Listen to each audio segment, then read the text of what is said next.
और किले के बारे में कहा जाता है। कहानी यहां से थोड़ी सी आगे ये कि बीका दैया को खूब सारे पैसे मिले। बीका दैया उन पैसों को लेकर जब अंदर गया, अपने दारू वारू पी के सेट होके गया, गाने गाते हुए गया, अपनी पत्नी को पैसे दिए और गाना गुनगुनाया उसने, अब के बरस तुझे धरती की रानी कर देंगे। वाइफ ने पूछा कि इतने पैसे लाए कहां से, तुम एक साधारण से सैनिक, इतना धन तुम्हारे पास में कहां से आया?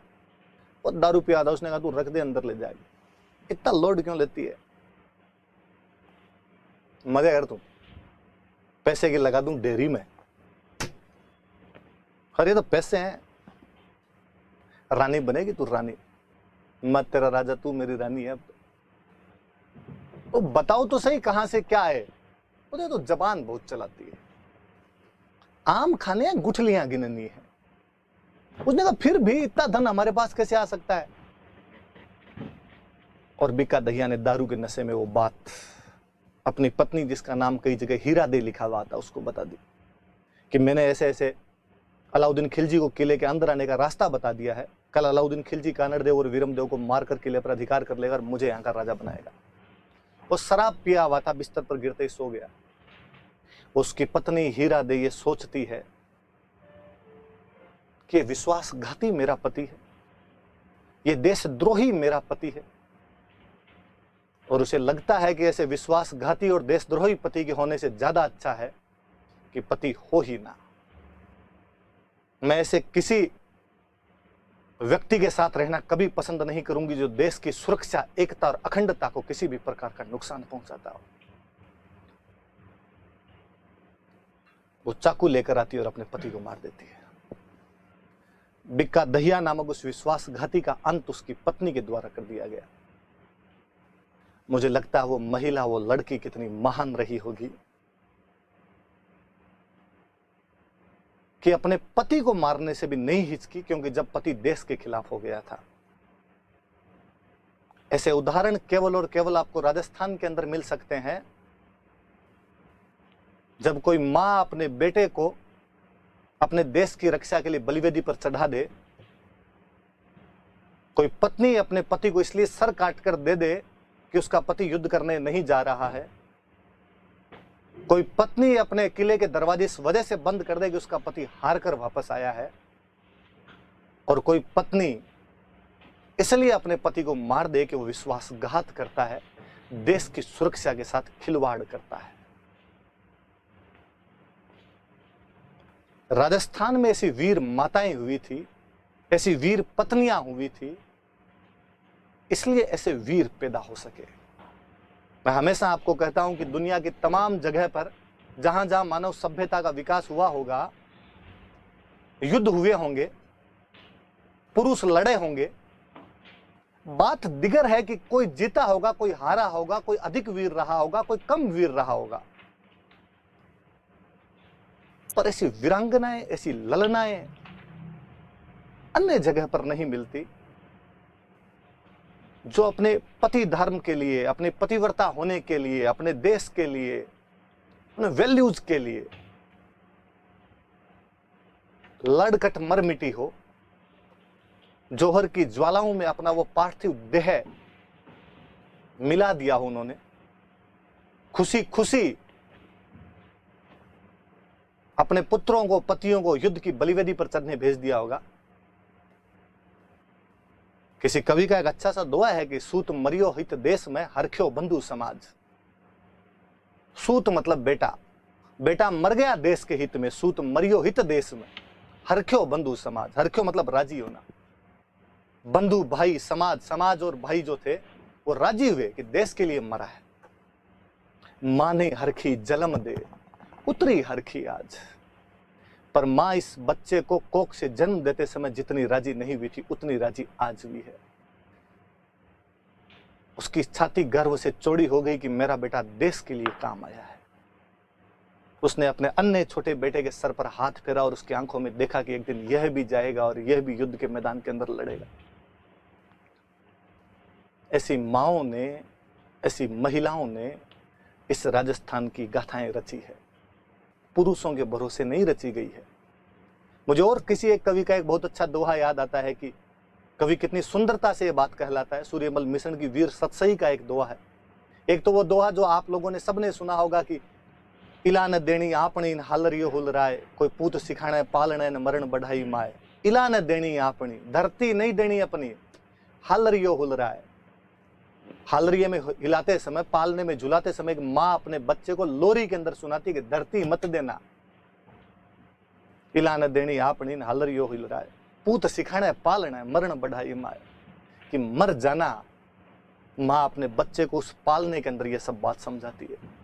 वो बच्चे जब बड़े भी होते थे तो वैसे हैरतअंगेज कारनामे उन्होंने किए कि जेम्स टोड जैसे व्यक्ति को कहना पड़ा कि दोरा घाटा ताल रोन आंटी लो इतिहास, गांव गांव थर्मोपलीन घर घर ल्यूनिडास। कि इन दोरों घाटों और तड़ाइयों का एक अजीब इतिहास है जिसके गांव गांव में थर्मोपोली बनी हुई और घर घर में लियोनिडास जैसे योद्धा उत्पन्न हो गए हों। सूर्यमल मिशन का एक और अच्छा दोहा है जिसके अंदर दो सहेलियां आपस में बात कर रही है, दो महिलाएं आपस में बात कर रही है, जिनमें से एक का पति युद्ध करने के लिए गया हुआ है। वो पूछती है अपनी दूसरी सहेली, उस युद्ध करने के लिए गए हुए पति की पत्नी से पूछती है कि तुम्हारे पति के कोई समाचार मिले क्या, युद्ध करने के लिए गए थे वापस आए क्या। वो कहती है कि नहीं, ऐसा कोई समाचार नहीं आया है। इतने में वो सहेली देखती है कि दूर आसमान के अंदर आग की लपटें दिखाई दे रही है। आसमान लाल लाल दिखाई दे रहा है, एकदम जैसे आग लग गई हो कहां पर। सूर्यमल मिशन उस महिला के मुंह से कहलाते हैं कि वो कहती है, हेली देखो आज की। हेली मतलब सहेली। आग सुरगा पीऊ सिधावता जलद झकोली खाग। दूसरी लाइन वो आंसर दे रही है जिसका पति युद्ध में भाग लेने के लिए गया हुआ है। पहले वाली उससे पूछती है कि सहेली आज आसमान में आग क्यों दिखाई दे रही है, और जिसका पति युद्ध में भाग लेने के लिए गया वो कहती है सुरगा पीऊ सिधावता जलद झकोली खाग। मुझे लगता है मेरे पति युद्ध में लड़ते हुए वीर गति को प्राप्त हुए हैं, स्वर्ग जा रहे हैं। सुरगा पीऊ सिधावता, मेरे पति पीऊ स्वर्ग सिधार रहे हैं। जलद झकोली खाग, जलद मतलब बादल, खाग मतलब तलवार। और शायद स्वर्ग जाते समय बादलों में उन्होंने अपनी तलवार धोई होगी और उस तलवार के लगा हुआ दुश्मना का वो लहू लाल रंग का वो रक्त आसमान की इस लालिमा को अग्नि जैसा वर्ण दे रहा होगा, अग्नि जैसा रूप दे रहा होगा।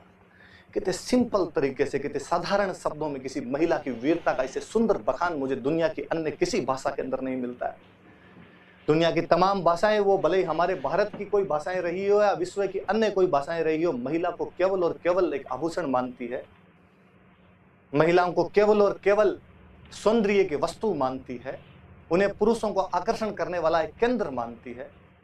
ये केवल राजस्थानी का साहित्य है जो महिलाओं को इतनी इज्जत, इतना सम्मान बख्शता है कि उन्हें पुरुषों के समकक्ष नहीं, उसे ऊपर ले जाकर खड़ा कर देता है। ये उन महिलाओं की बदौलत जो कभी पन्नाधाय के रूप में, कभी कर्मावती, फूल कंवर, पद्मिनियों के नेतृत्व में, कभी कोई अमृता देवी बिश्नोई के नेतृत्व में, कभी कोई हीरा देव भान कंवर जैसी महिलाओं के नेतृत्व में बार बार अपने उद्गार छोड़ के चला जाता है।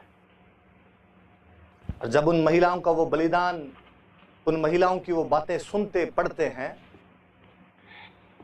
तब लगता है कि अरे so called feminist, so called intellectual लोग जो दिल्ली के किसी ऐसी के कमरे के अंदर बैठकर कह देते हैं कि 1303 में जो पद्मिनी का जौहर हुआ था वो झूठा है, वो केवल कल्पना है, वरना कोई भी महिला जौहर की ज्वाला के अंदर नहीं जा सकती, अग्नि के अंदर अपने को नहीं झोंक सकती है, राजस्थान के कवियों की कल्पना मात्र है।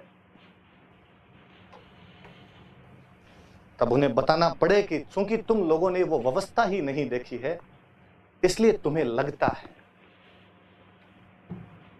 कि ऐसा नहीं हो सकता है। तुम वो महिलाएं हो जो जिम के अंदर 2.5 किलो के बाट को उठाने के बाद में अपने कमर में लचक का अखबार के अंदर वर्णन करती हो। फास्ट फूड ज्यादा खा लिया जाए तो तुम्हारा पेट खराब हो जाता है, तब तुम इस बात को कैसे समझ पाओगी कि हमारे पश्चिमी राजस्थान की महिलाएं आज भी हाथों से मसाले कूटती है। मसाले कूटने वाला जो मुसड़ होता है वही 5 किलो का होता है।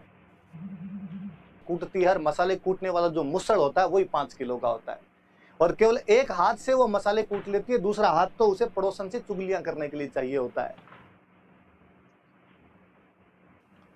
तुम जो इस ठंड के अंदर अपने वातानुकूलित कमरे के में या गर्मी में अपने उस एसी वाले रूम के अंदर बैठ के जो केवल ट्वीट और फेसबुक के माध्यम से अपने जो विश्ववन करते रहते हो, वो इस बात को भी कभी नहीं समझ पाओगे कि हमारे जनवरी के महीने में जब तापमान -4 डिग्री चला जाता है, तब हमारे गंगानगर का किसान मात्र एक पतली सी स्वेटर के अंदर इंदिरा गांधी नहर के उस पानी के अंदर घुटनों तक अपने पाजामे को ऊपर करके उतर जाता है और पूरी रात एक बीड़ी के बंडल के सहारे गुजार देता है। तुम हमारी उस जिजीविषा उत्कंठा को समझ नहीं पाओगे कि कभी राजस्थान देखने आओ तो सम के दौरों से आगे भी राजस्थान है, जिसमें तुम अपनी गाड़ी से उतरते भी नहीं हो। इस राजस्थान में कभी हमारे पूर्वजों ने, हमारे बड़कों ने उस धरती के लिए जिसमें कुछ भी नहीं हुआ करता था, खून को पानी से सस्ता करके रख दिया था।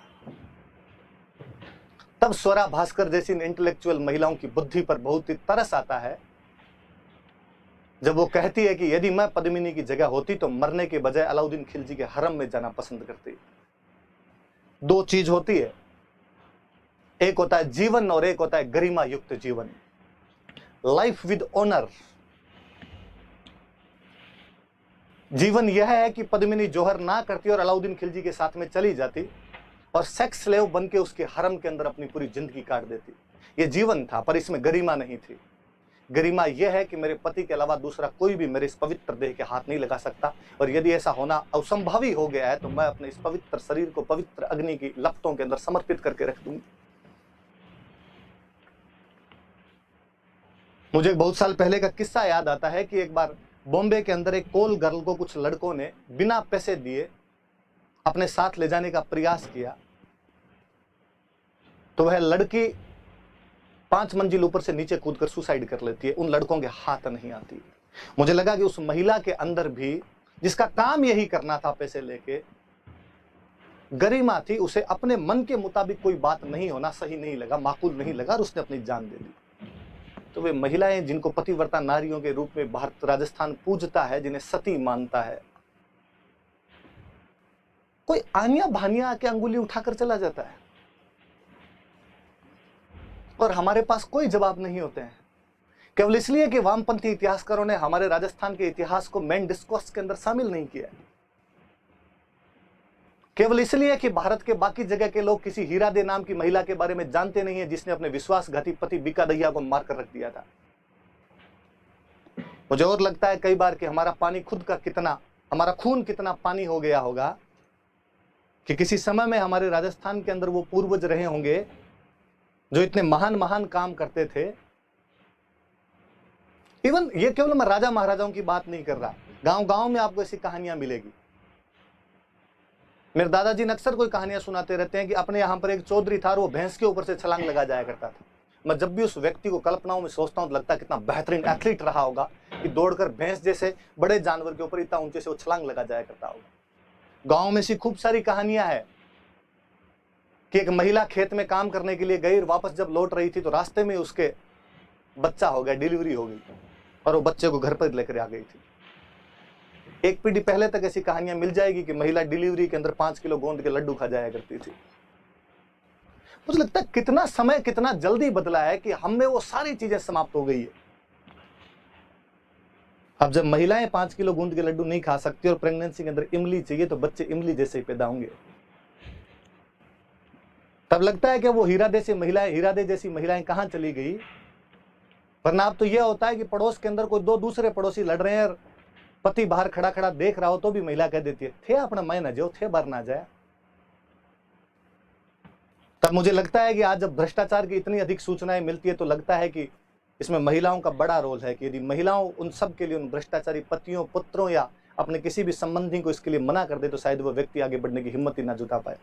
कोई हीरादे बने और किसी एक आधे को तो सल्टा के रख दे, किसी पाप की कमाई को तुम हाथ लगाना भी पसंद नहीं करती हो, तो शायद अगली पीढ़ियां सुधर पाए। वरना अगली पीढ़ियां नहीं सुधरेगी। और मुझे लगता है कि 1-2 पीढ़ियों के बाद तो स्वरा भास्कर जैसी जो महिलाएं जो अपनी गंदी जबान से गंदा बोलती रहती है, उनकी तमाम बातें सत्य और साबित होने लग जाएगी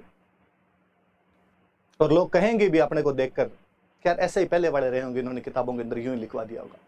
याद रहे आपके वो महिला, प्रातः स्मरणीय है उस महिला का नाम जिसने अपने विश्वासघाती पति तक को मार दिया था। हीरादे नाम था उस महिला का। दे का मतलब देवी होता है, मेरा कई बार बताया हुआ। पुनः हम युद्ध की तरफ आए तो